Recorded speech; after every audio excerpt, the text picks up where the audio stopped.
Palabras sobre citología. Ernesto García Ureta, enero 2013. El presente comentario es tan solo para dar unas pinceladas sobre aspectos generales de la citopatología, para personas no iniciadas en esta disciplina. En primer lugar, para situarnos, debemos definir lo que es la citología. Con el término citología se refiere a una disciplina académica que se encarga del estudio de las células. La célula es el elemento de menor tamaño que puede considerarse vivo. Es la unidad morfológica, funcional y genética de todo ser vivo. El estudio de estas células nos permite hacer unos diagnósticos citológicos que tienen mucha utilidad en la medicina clínica. Nos debemos preguntar qué conocimientos debemos tener para hacer estos diagnósticos citológicos. Una vez terminada la carrera de medicina, se van adquiriendo los conocimientos necesarios vía MIR para obtener el título de patólogo durante un periodo de tiempo de 4 años. Primero comenzamos haciendo autopsias para averiguar la causa de la muerte y relacionar su historia clínica con la patología que encontramos en los tejidos. Después estudiamos las piezas de resecciones quirúrgicas de los distintos órganos operados. Después las biopsias pequeñas, que son mínimos fragmentos de tejidos, como se aprecia en la imagen inferior, que se obtienen con instrumentos como el que se aprecia en la imagen o con otros similares. Posteriormente estudiamos las células, que son los elementos que componen los tejidos. Sería oportuno hacer unas breves referencias a la historia de la citología clínica, con unas breves pinceladas. Para ello se me ha ocurrido agrupar el periodo de tiempo en 4 periodos. La observación de células normales y anormales se venía haciendo ya a finales del siglo XIX y primera década del siglo XX. Unas veces las células se obtienen por exfoliación y otras por impronta. Entre las primeras referencias bibliográficas sobre el diagnóstico citológico se encuentran las del Kaiser Federico III de Alemania, al que se le diagnosticó el cáncer valorando las células del esputor por 2 grandes figuras de la medicina de aquellos tiempos, Virchow y Waldeyer. De aquella época, finales del siglo XIX, es el libro también conservado que tengo la suerte de poseer. Trata de la citología de los líquidos pleurales. En las primeras décadas del siglo XX van apareciendo diversos artículos sobre la citología por punción de órganos palpables. Entre los más importantes por su amplia experiencia se encuentran los publicados por Martin y Ellis en 1930 sobre punciones de mama. El segundo periodo tendría su inicio en la década de los años 40. Es muy importante en la historia de la citología. Se caracteriza por el desarrollo y expansión de la citología. En este periodo destaca la figura de Papanicolau, autor de un libro sobre la citología y el cáncer de cuello uterino. La presencia de este hombre en el mundo de la citología fue de suma importancia, por lo que es oportuno dedicarle un poco de tiempo para conocer algo de él. Aunque trabajó en los Estados Unidos, nació en Kymi, un pueblo de una isla griega. La casa donde nació, con una placa que existe en la fachada de la casa, y aspecto de la ciudad en 1983, fecha en que se celebraba el centenario de su nacimiento. Murió en 1962, cuando estaba visitando a su hermano. La entrada al cementerio en la imagen y la lápida de su tumba. Ese mismo año iba a recibir el Premio Nobel de Medicina. El mérito de Papanicolau está en señalar que se podían reconocer las células en estadios anteriores a convertirse en cáncer. Aunque en un principio, como suele suceder en estos casos, pudo haber cierta reticencia en aceptar sus teorías, después fueron aceptadas por todo el mundo y se ha honrado su memoria con diversos aspectos. Así, en Tesalónica, en su hospital, existe un busto recordando su memoria. Aunque no en España, en muchos países el hacerse una citología en el control ginecológico se le conoce con el nombre de test de Pap o simplemente Pap, nombre abreviado de Papanicolau. Los griegos pusieron su figura en su billete de más valor, con cierta frecuencia, con motivo de recordatorio de algún aspecto de su vida, se hacen emisiones de sellos. Indicaciones con el nombre de Papanicolau, o abreviado, animando a hacer el estudio de citología ginecológica.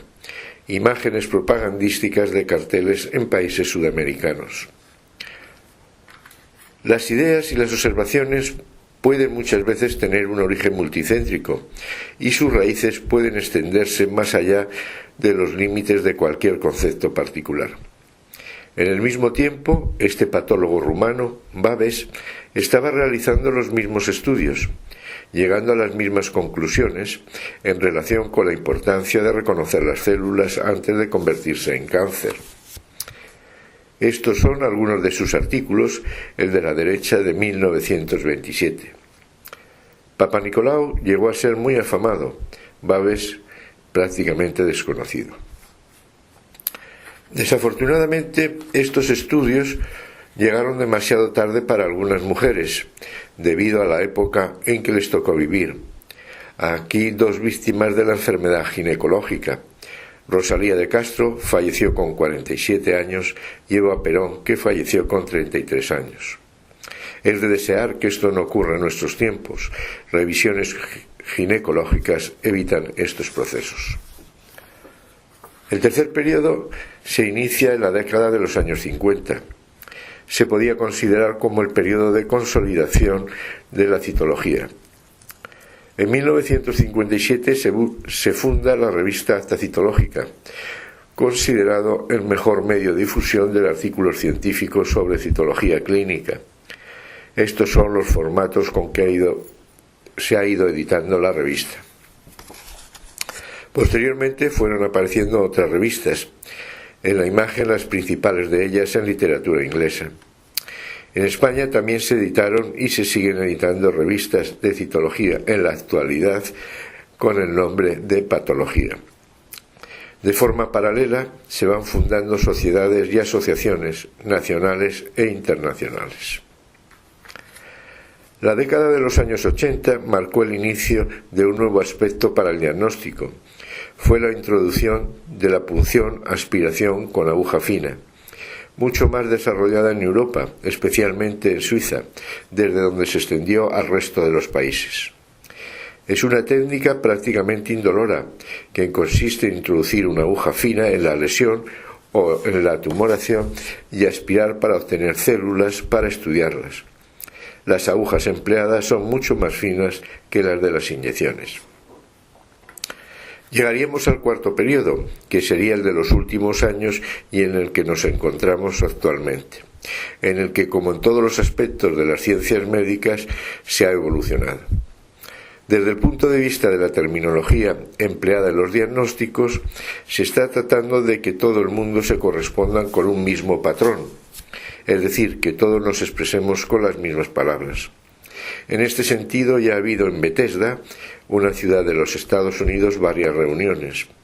Fruto de las dos últimas se han editado estos libros en relación con la citología ginecológica, en los que se exponen los criterios para expresar los diagnósticos. También ha habido reuniones sobre la punción aspiración con aguja fina de tiroides. Desde el punto de vista técnico, también se están presentando avances. La citología en fase líquida es uno de ellos. Otro sería la lectura automatizada de los extendidos citológicos, imágenes con aspectos de los mismos. Otro aspecto importante que supone un gran avance son la utilización de marcadores tumorales, que nos permite ser mucho más precisos en los diagnósticos y sacar conclusiones sobre el pronóstico y el tratamiento. Así, por ejemplo, en estas células que reconozco se corresponden con un cáncer, como he empleado marcadores tumorales que han puesto de manifiesto la presencia de estos granos parduzcos en el citoplasma, puede decir que es maligno y que además se trata de un melanoma. Muchos aspectos de la salud y de la enfermedad se reflejan en las células. Prácticamente todo el cuerpo humano puede ser estudiado por citología. Unas palabras sobre cómo se obtienen las células para estudiarlas. Pueden obtenerse de muestras en las que las células están exfoliadas de forma fisiológica. Así podemos estudiar las células que hay en la orina, las células que hay en el esputo, las células que hay en la secreción mamaria, las células que hay en la secreción lacrimal. Las células las podemos obtener por impronta o por raspado de una lesión. Consiste en apoyar un porta, que es un cristalito, sobre la lesión, o bien raspar con una espátula y extender las células sobre el porta. Puede ser preciso recurrir a técnicas más complicadas. Así, por ejemplo, en el aparato respiratorio se puede introducir un dispositivo para ver todo lo que hay en la vía aérea. Se iría navegando por los tubos que son los bronquios, viendo lo que hay en ellos. En la imagen inferior, señalado con flechas, el interior del bronquio. Si se aprecia algo anormal, se introducen unos cepillos, como los de la imagen, para obtener las células. Algunas enfermedades afectan a la parte más distal del aparato respiratorio, los alvéolos, que es donde terminan los bronquios. Hasta allí no se puede llegar con el broncoscopio, que es el aparato para ver los bronquios, por lo que hay que proceder de otra forma. Se introduce suero fisiológico para hacer el lavado y se recogen las células que darán información sobre el tipo de proceso.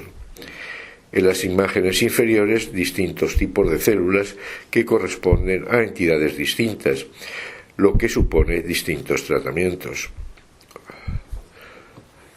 En ocasiones nos encontramos con lesiones palpables, que para obtener la muestra de células es necesario recurrir a la punción. La punción-aspiración con aguja fina es una técnica sencilla, rápida y prácticamente indolora, que no tiene complicaciones ni contraindicaciones. En la imagen algunos de los tipos de las agujas que se emplean, muchos más finas que las empleadas en las inyecciones. Una de las situaciones más frecuentes que necesitan valoración citológica por punción son los nódulos del cuello, muchos de ellos debidos a procesos en la glándula tiroides, que es una estructura situada en la parte anterior del cuello. Nódulos en el tiroides se encuentran entre el 5 y el 10% de la población, y si se hiciese una ecografía se apreciarían nódulos en el tiroides en el 50% de la población. Tan solo el 5% de ellos aproximadamente se corresponderían con un carcinoma, por lo que es adecuado puncionarlos para tomar la actitud adecuada. Este esquema está sacado del Harrison, uno de los mejores libros de medicina interna. En él se le indica a los clínicos cómo deben manejar los nódulos tiroideos, que se debe empezar con la punción-aspiración con aguja fina, señalada por PAF, siglas de punción-aspiración con aguja fina. En azul está señalado en la imagen las circunstancias en que se debe repetir la punción, aspiración con aguja fina. En la región del cuello también son muy frecuentes otros nódulos, como los correspondientes a glándulas salivares, ganglios linfáticos y quistes. Todos ellos se pueden estudiar citológicamente por punción. En otras ocasiones los nódulos no son palpables, son los nódulos que están en los órganos internos. Para puncionarlos y obtener células hay que ayudarse de técnicas de imagen. Vemos un nódulo en la pared del tórax señalado con una flecha, en la imagen de escáner de la derecha. Imagen con un nódulo en el pulmón y la aguja de punción en su interior, ambos señalados con flechas. Una vez obtenidas las células, ¿cuál sería el siguiente paso? Las células se extienden en unos cristalitos denominados porta. Si las mirásemos al microscopio directamente, las veríamos como muestra la imagen superior, como en blanco y negro. No se apreciarían muchos detalles, por lo que se recurre a teñir las células, como la imagen inferior, para mejor valorarlas. Según lo que deseemos estudiar o poner de manifiesto, emplearemos distintos tipos de tinciones. Así, la superior rojiza para señalar que se trata de un adenocarcinoma. En la inferior, azul, para significar que se trata de hierro. Las técnicas de tinción, que en un principio se hacían de forma manual, en la actualidad han dado paso a máquinas que se encargan de hacer este menester. El paso siguiente, una vez dispuestas las células en los cristales portas y teñidas, sería el interpretarlas, para lo que habría que visualizarlas con un microscopio. Como en toda tecnología, con el tiempo se van creando nuevos modelos, cada vez con mayores precisiones y prestaciones. En las imágenes, microscopios del siglo XIX, un microscopio actual, y en la imagen inferior, el microscopio electrónico. Hemos obtenido las células, las hemos dispuesto en portas, las hemos teñido y las estamos valorando. Vamos a señalar cuál es su utilidad en medicina. Este listado recoge algunas de las aplicaciones y sobre los cuales pongo algunos ejemplos. Puedo apreciar células como las representadas en la imagen superior. Su aspecto me sirve para indicar que se trata de un tejido normal. Puedo encontrar con células como las que se observan en la imagen inferior. Su aspecto me sirve para señalar que se trata de una infección, que es además viral y que se corresponde con un herpes. La apreciación de las células puede servir para indicar otros estudios citológicos. Puedo apreciar células como la imagen superior. Se trata de un carcinoma de mama. Entonces debo indicar que se hagan otros estudios, como puede ser la detección de receptores hormonales, cuya positividad se expresa por estas tinciones azuladas en los núcleos. Esto es importante para poner el tratamiento adecuado. Puede y debe indicar el tipo de tratamiento. Ambas imágenes se corresponden con cánceres de pulmón. La superior es un adenocarcinoma. Se puede y se debe operar. La inferior es un carcinoma anaplásico de células pequeñas. Este quizá no se deba operar y hay que tratarlo con quimioterapia o radioterapia. Puede valorar la eficacia del tratamiento. En la imagen superior hay mucha celularidad inflamatoria. Si el tratamiento es adecuado, la celularidad inflamatoria disminuiría y cambiaría cualitativamente, como se aprecia en la imagen inferior. El tratamiento es adecuado.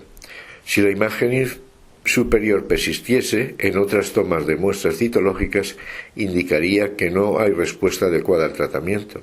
Habría que cambiarlo. Se pueden detectar infecciones y decir qué tipo de infección es. Algunos ejemplos de ellas: garnerelas, actinomices, hongos. Se pueden conocer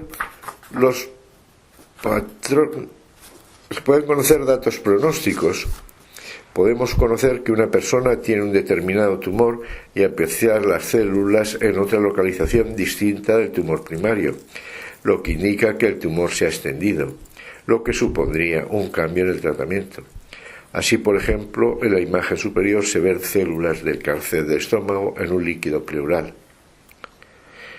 También tiene valor significativo en otras apreciaciones. En la imagen inferior y teñidas de marrón hay células infectadas por el virus del papiloma humano.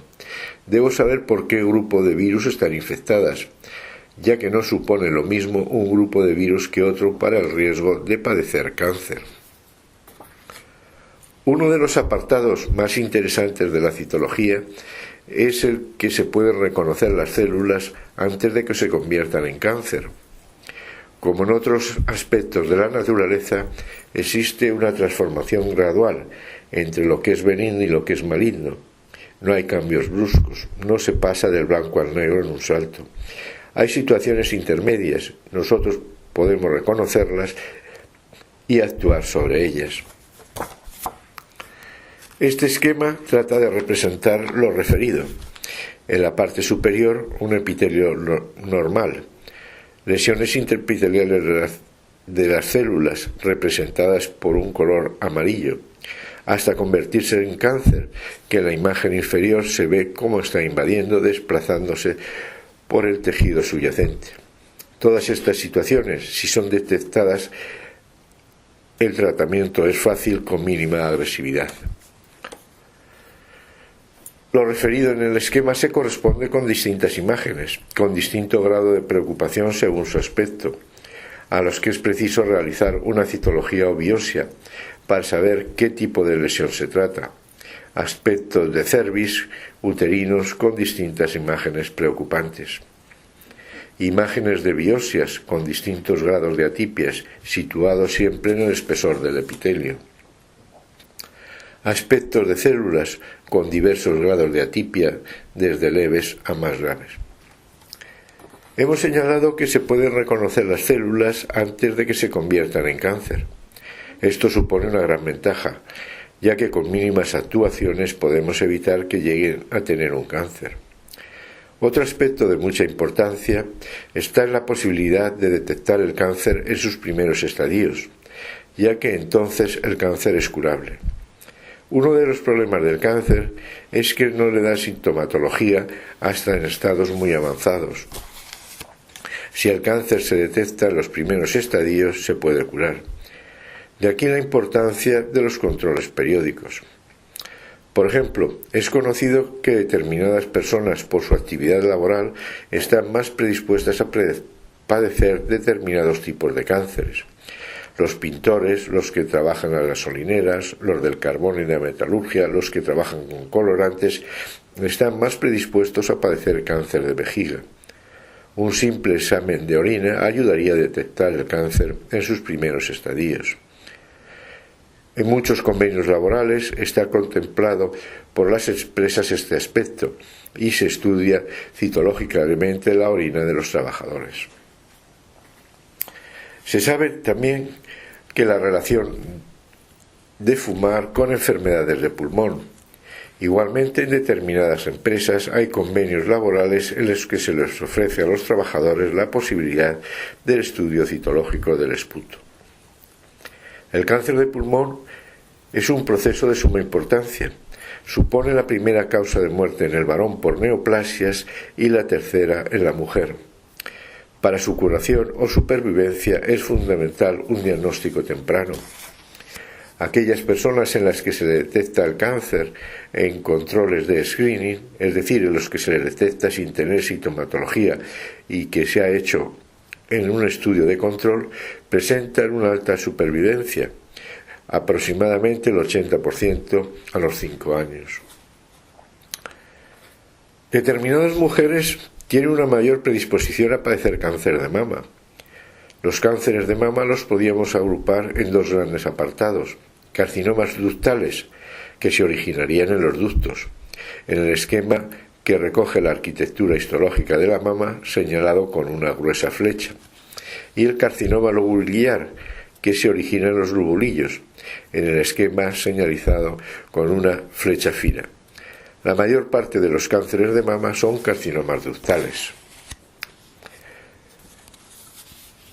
En la parte derecha está representado un ducto en un principio normal y vemos cómo se va originando con distintos pases hasta convertirse en un carcinoma invasor,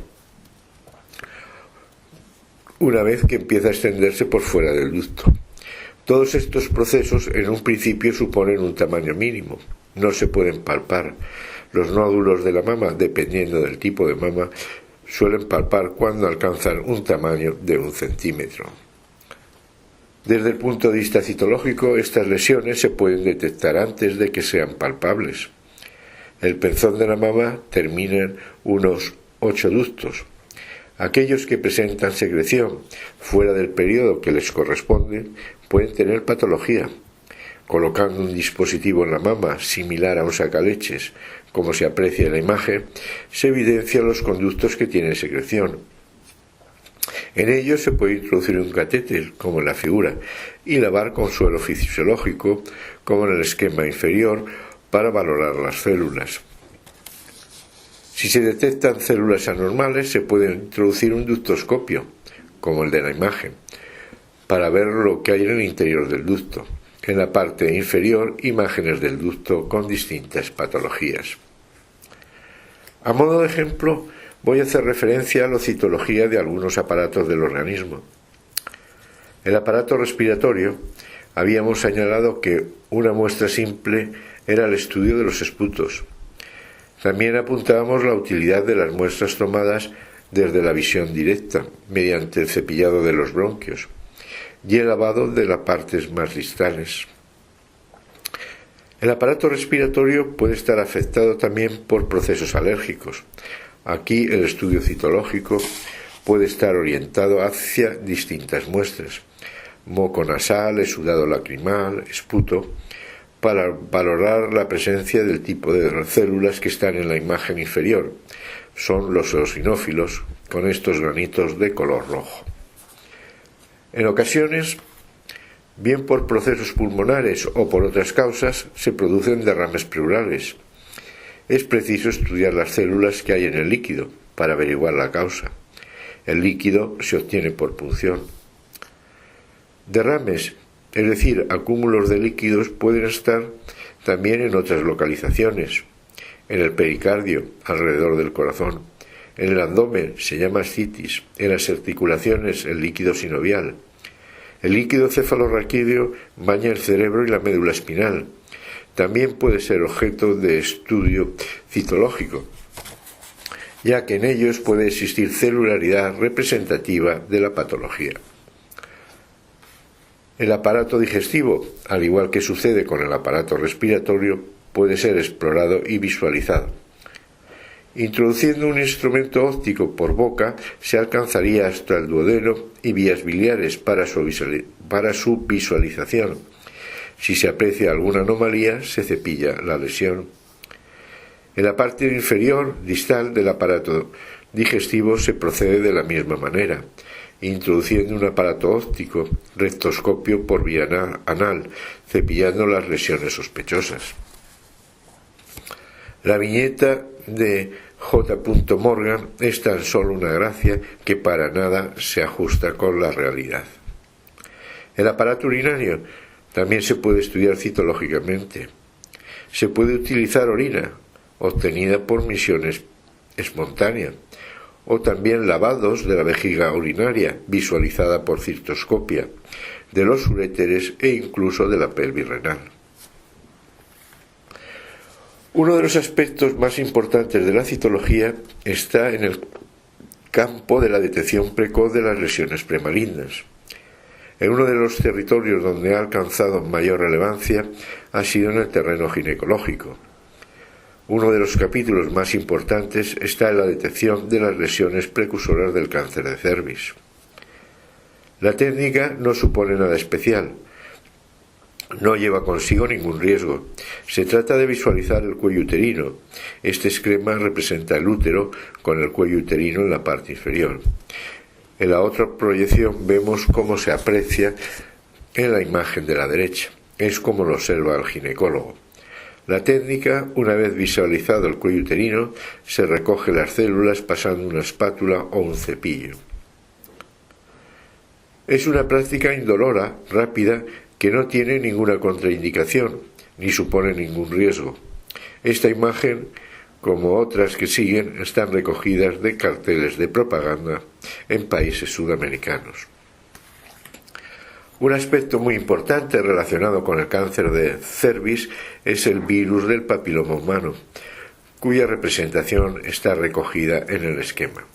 En la imagen de la derecha, un carcinoma de cervix. El carcinoma de cervix debe ser considerado como una complicación de una enfermedad de transmisión sexual causada por el virus del papiloma humano. Este investigador alemán recibió el Premio Nobel de Medicina en el año 2008 por relacionar estos dos aspectos, la infección por el virus del papiloma humano y el carcinoma de cervix.